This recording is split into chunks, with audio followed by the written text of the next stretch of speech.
let's begin the conversation tonight. And I'd like to start with my guest here in our Abuja studio. I have a former federal lawmaker and distinguished Senator Ayo Adeche. Thank you so much for joining us tonight. Thanks for having me. And I have a former senior staff at the Independent National Electoral Commission, a director of training, Anna Osive. Isiave. Thank you so much. Thank you. You taught me how to pronounce his name. I don't know how I got to miss it yet again. Thank you so much, gentlemen, for coming. Thank you. Let me begin with you because you're familiar with the ongoings in the National Assembly and you perhaps can predict what will happen tomorrow. For a lot of Nigerians that perhaps will be wondering what will happen when now it's been late. This is perhaps the final lap in considering the bill before it is passed.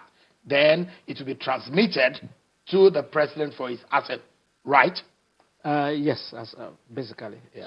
So tomorrow, the plan to go on recess after that effort. Give us a sense of what they will do tomorrow. A clause-by-clause consideration, is that what will happen? That is part of the process. Every clause is considered and passed, and that is what will happen tomorrow if they're actually going on vacation. That means there's an urgency. So everything will start and be passed tomorrow. Sections that will be included, all will be passed, and those that have any serious opposition will be dropped. But that is very highly unlikely at that stage. So it's almost cast in stone because of what the committees have worked on, the public hearings and all the consideration. It's almost cast in stone, so they will basically vote for it. Yes, they will vote clause by clause. Changes could still come in, and there could be division. Anything could happen. But largely, what the committee laid today would form about 99% of what will be passed.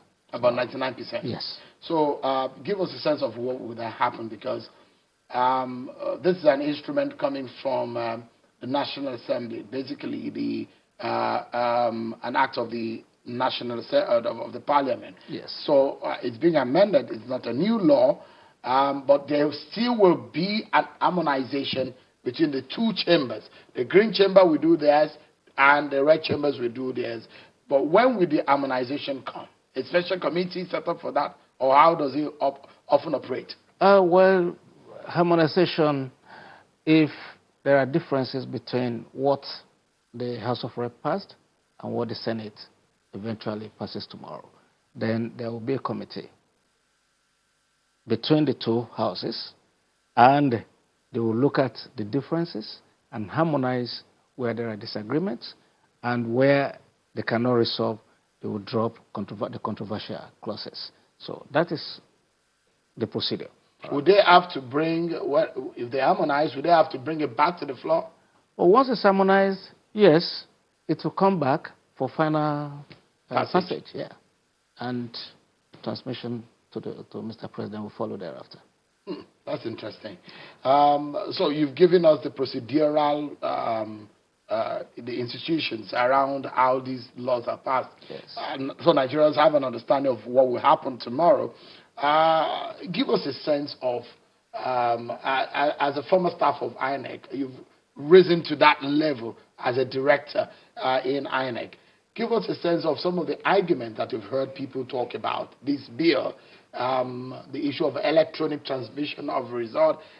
We spoke with the former chairman of INEC, Professor Jega, who said, look, if you cannot pass electronic transmission with electronic voting, it does not make sense. Yes. Is it right? What do you make of that statement?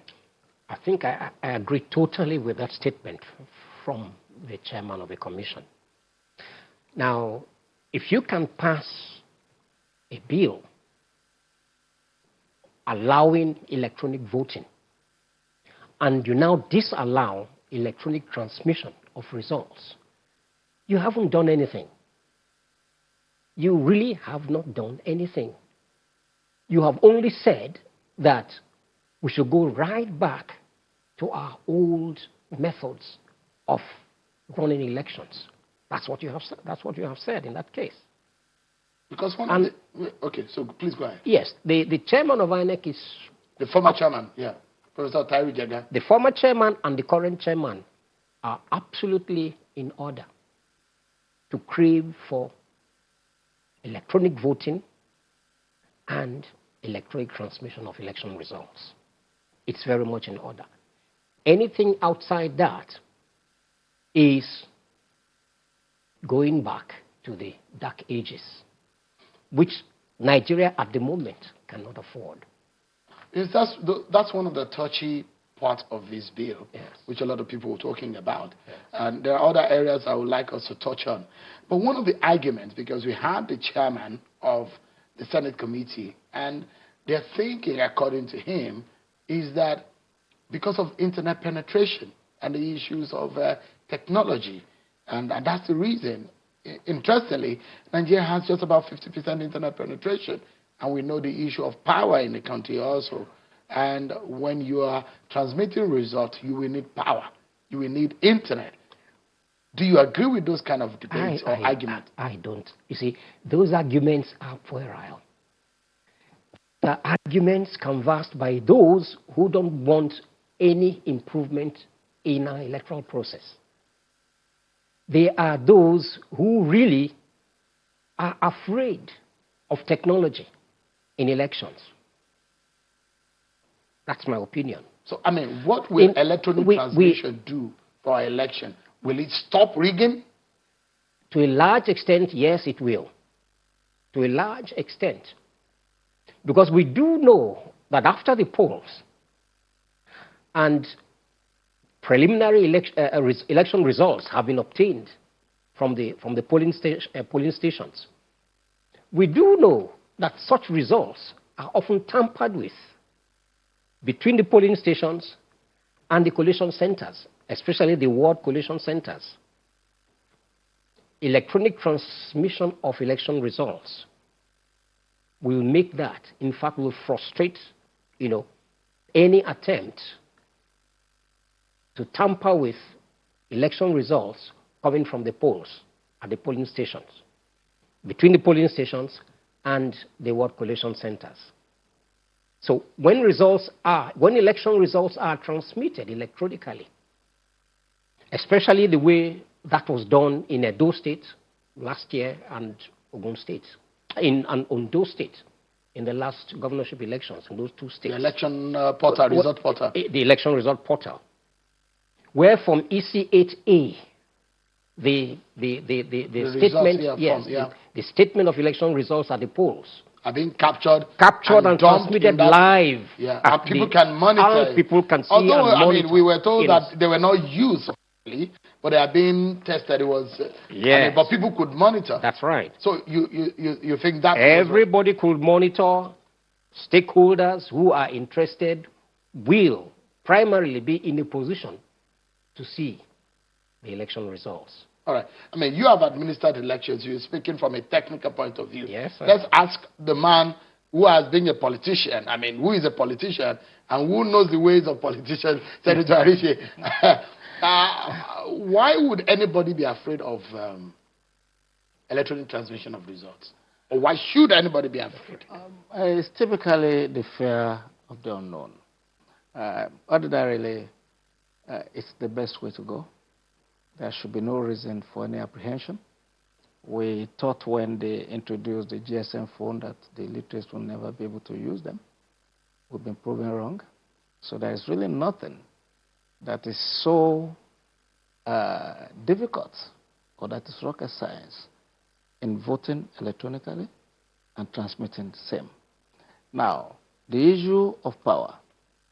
There are so many ways that has been resolved through long-lasting batteries, those that can work for like 24 hours or longer for the rural areas.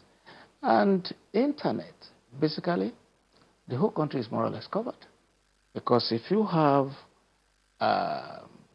we have only 50% internet penetration. That is the internet penetration. That is for those actually subscribing. It is not that if you take like any of these USB internet devices, by the different networks. If you take them, they will go far. For example, if you think a particular network is not strong in an area, you buy the one that is strong there. You can carry 1, 2, or 3 different devices from different networks and still achieve 80, 90% penetration. All we need is once this is in place, it's more of a challenge to the networks to ensure that they deliver, because there is need for their networks to operate in the rural areas totally. So if there is no coverage, they will be losing money, particularly if the government says we have to vote using electronic devices, and we require internet, and we require power. The issue of power, that can be resolved through batteries, like I already said. But again, it's a question of what do we want to do. Some people will do things for history. Some, they leave it for others to accomplish. For us, I believe this government has been on the right track.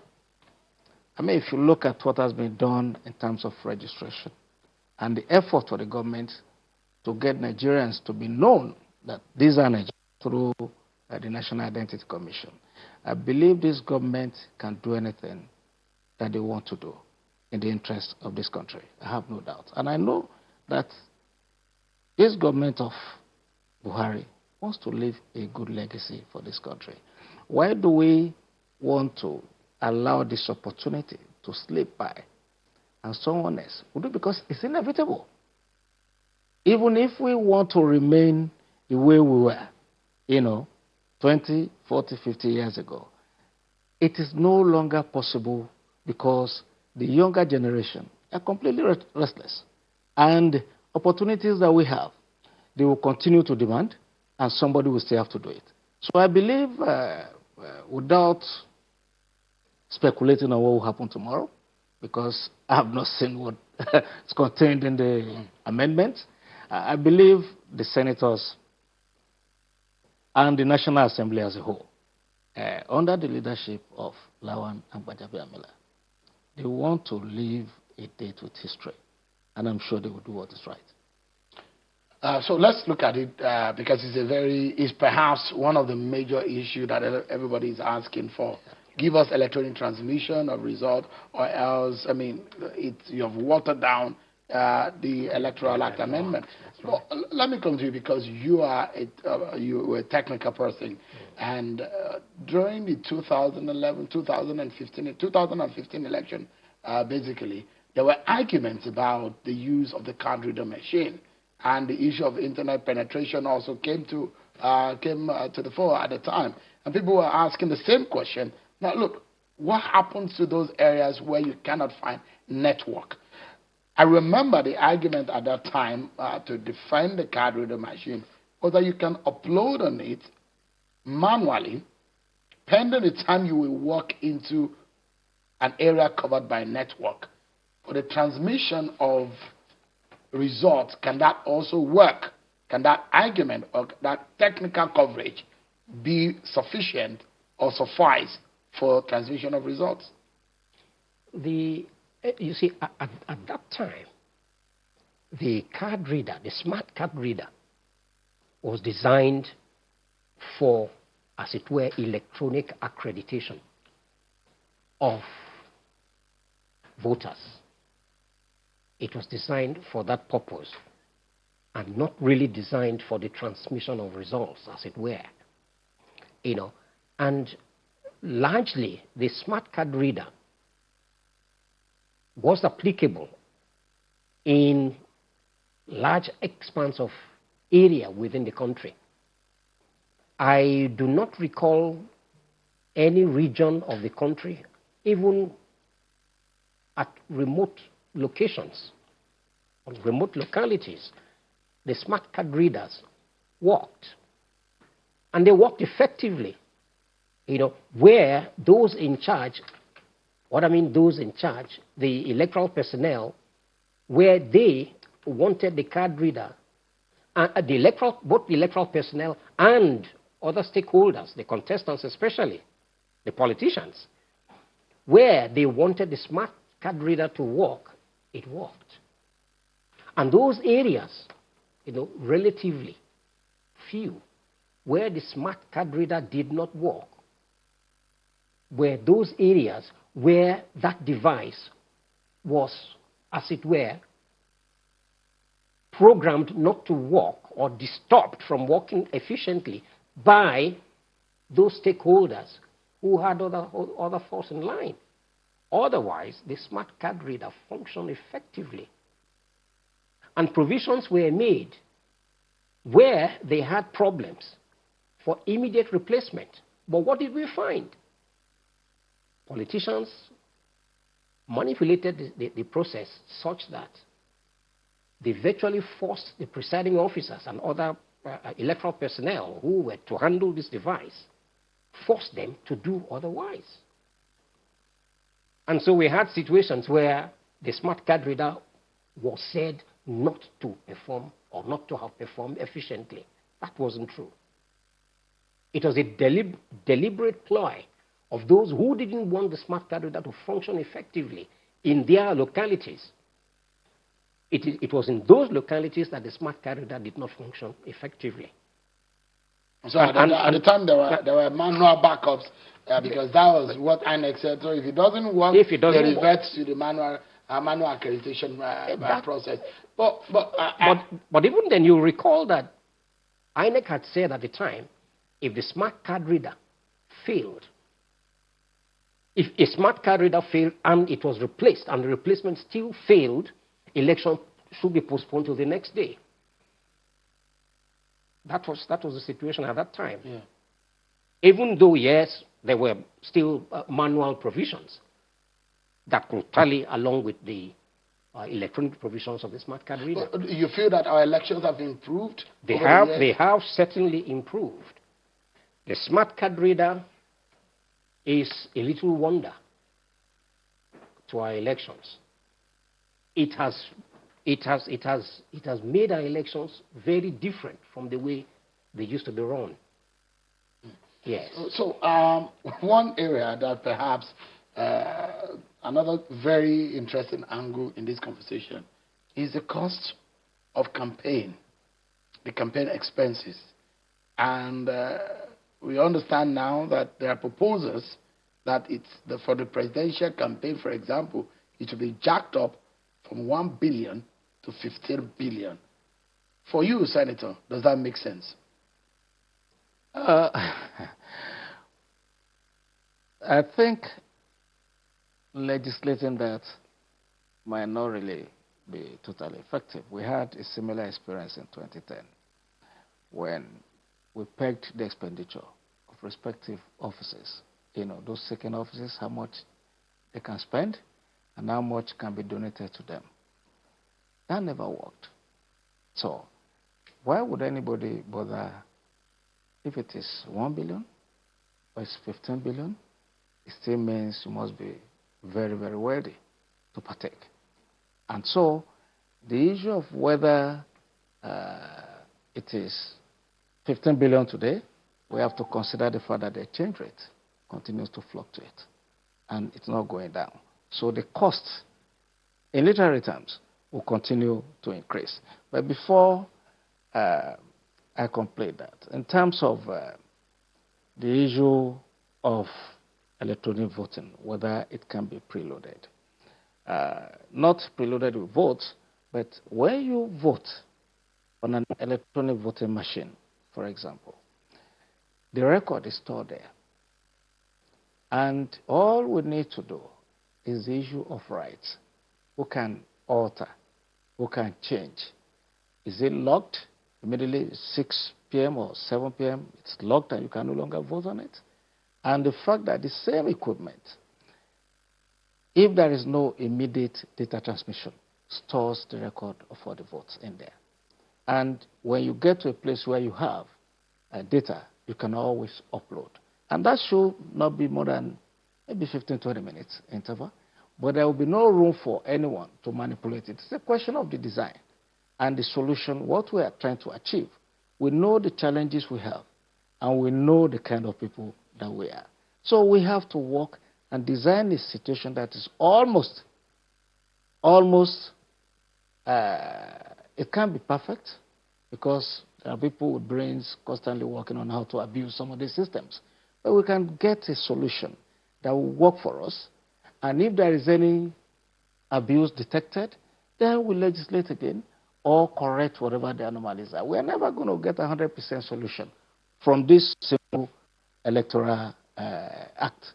We will always continue to look and see loopholes. How can we do better? How can we improve? But let us just start from the basics. Nigerians are expecting, the manner in which Nigerians are expecting this bill, this act to be passed.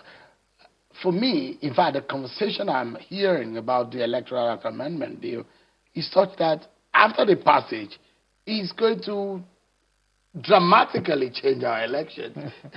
Will Nigerians be disappointed? Not necessarily totally disappointed. They won't be, but there will be some shortcomings that we still have to address in the future. We are never going to get a perfect solution from this singular act, but it's a right step in the right direction. Besides, the whole world is going electronics, so there is nothing that is novel anymore in terms of, people vote online now in many countries. So we have to be looking at where do we go next. We are still trying to look at voting. It is something that we cannot run away from. So we either get it now or postpone it to the future. But I think what Nigerians are expecting is that we're expecting a minimum electronic voting and transmission of results. It might not favor me today, but I might be thanking God for Buhari in the future that set this thing to be working in this manner.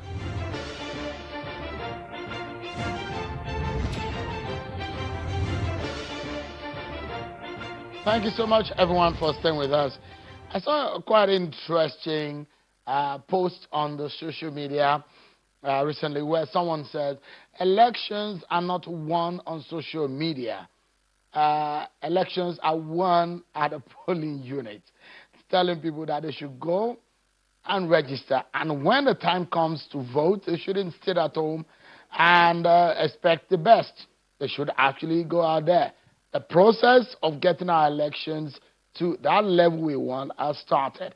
And that is the conversation we are having. The Electoral Act Amendment Bill, which we are hoping that will be passed. Tonight I've been speaking with two gentlemen here who have been speaking from experience on the field and technically, of course, a former INEC staff and a former federal lawmaker. Thank you so much for your time.